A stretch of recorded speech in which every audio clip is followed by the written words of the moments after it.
Hey guys, and welcome to another video. In today's video, I'm going to be talking all about the books that I read in the month of September. While I haven't been reading a lot of books this past year, I feel like I definitely really tried to read a little bit more this month. For the past few months, I've been reading like maybe 1 or 2 books a month, but I made it to 5. Which for this year, that's quite a big number, which is hilarious I say that because last year I was reading 20 books a month, but now a lot of books for me is 5. But obviously I have a busy schedule, or I did, but enough on that. But let's go ahead and get started talking about the books. So the first book I read this month was The Fake Mate by Lana Ferguson, and if you don't know who Lana Ferguson is, she also wrote The Nanny. Obviously her books are very spicy, a lot of smut in them, and this is about a female werewolf. She's an omega, and has a horrible dating history, and her grandma keeps driving her insane trying to get her to go on all these dates, and she needs a way to kind of she needs like a fake boyfriend to kind of get her grandma off her back. And then comes in this surgeon.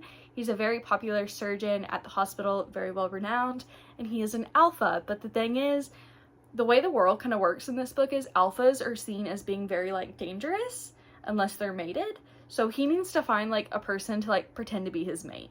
So that's kind of how they come together and basically decide that they're gonna help each other out. And I will say I did enjoy this book. Definitely not a 5-star read, but it was definitely enjoyable.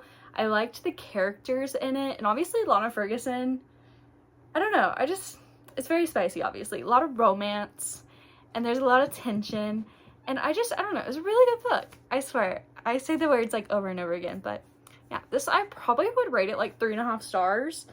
I liked it more than The Nanny, actually. I kind of liked the supernatural aspect, so I think that's why I liked it a lot more than her first book. So next I read Crossroads by Devney Perry, and this is also my copy that I got from Probably Smut, so it is a special edition, and it's really cool, and the texture of it is actually really cool as well. I just think it's super cool. This is the first book I've ever read by Devney Perry, and it's the first book in her Haven River Ranch series, and it definitely didn't disappoint. So basically what happens is this girl who spent a lot of summers growing up on this little kind of ranch. It's kind of like a dude ranch, I'd feel kind of in a way. Kind of fell in love with this boy over the years, and then time goes by, we don't end up with each other. She gets married and divorced, and he goes through his own things, but then through a deal with her buying out the ranch, they come back together, and obviously their cross paths again. And I really enjoyed this. I love a good kind of country western romance, and this definitely hit spot. I would definitely rate this probably about a 4-star. This is definitely a 4-star book, and definitely want to read a lot more of Devney Perry after this one. So the third book I read is Dark Secession by Katie Robert.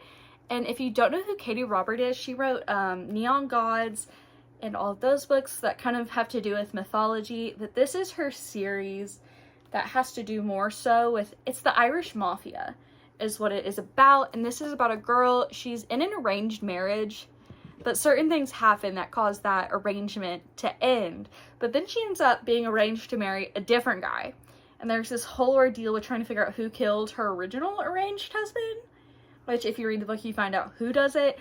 And it's basically a bunch of Irish families, mafia families, warring against each other, and definitely very spicy, I will say that. I will say though, I don't see, the one thing that bugged me about this book is the character progression wasn't really there, in my opinion. I don't know, it's just the way it was built up was kind of not enticing as some of her other books. I definitely want to read more in the series, but I probably rate this 3 stars. It was good, but it wasn't great, so that's why I give it 3 stars. The fourth book I read in September is The Bridge Kingdom by Danielle L. Jensen, and this is one I've had on my shelf for such a long time now, and I've been putting it off reading for forever, and I've always wanted to read it because I loved the cover, I loved the little synopsis on the back, and this one definitely didn't disappoint either. So basically what the Bridge Kingdom is about, this girl was taken when she was super young. Her father had a bunch of kids, a bunch of daughters, sent them off into the middle of a desert for 15 years to basically train to one day become the bride of the leader of the Bridge Kingdom. And the whole intention of this is he wants them to become super strong, like basically assassins, to basically get revenge on the king of the Bridge Kingdom. But you find out not everything is as it seems in this book. The Bridge Kingdom has their own secrets, the kingdom she comes from has its own secrets, and they kind of just work their way through the book, and it was just very interesting. There were a lot of twists and turns throughout the book, and normally I love spoiling a book. I don't know why I like to read the last chapter first, but I didn't do this with that book, and the payoff was great. I really enjoyed it. And I don't know, the cover is just so stunning, and this is the main draw, was just this cover. So definitely, I don't know, I would probably rate this 4.5 stars. The only reason I wouldn't rate it 5 stars is that's kind of where I hold my Sarah J Maas books, is like 5 stars, and it just wasn't there, but it definitely was a great read. And the last book I read in September was The Traitor Queen, which is the second book in the Bridge Kingdom series. And I will say, after reading the first book, this one kind of felt a little flat for me. I just feel like after such a good first book, this one just, I don't know. Like, here's the thing. It just felt like a lot of details we could have gone without, and it just felt very slow. I feel like the first book moved very fast, and this pace was just really slow. And it did one of those things where it moves slow, and then at the end, all of a sudden, these events start happening, and it moves really fast. And I'm like, you gotta pick your pace, I feel like, in certain ways, to where you keep the reader engaged. And I had a little bit of a hard time with this, which was surprising me, because I was so entertained with the first book, but the ending just kind of felt very rushed to me.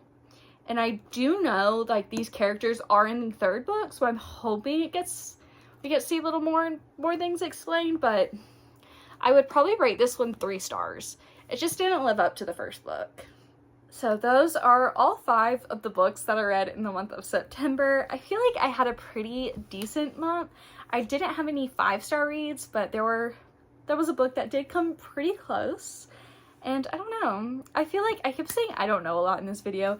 Normally I feel like I'm so much more well-spoken, but no matter how hard I try in this video, my thoughts were just everywhere, because I've just been excited to actually be able to read more than I have in the past.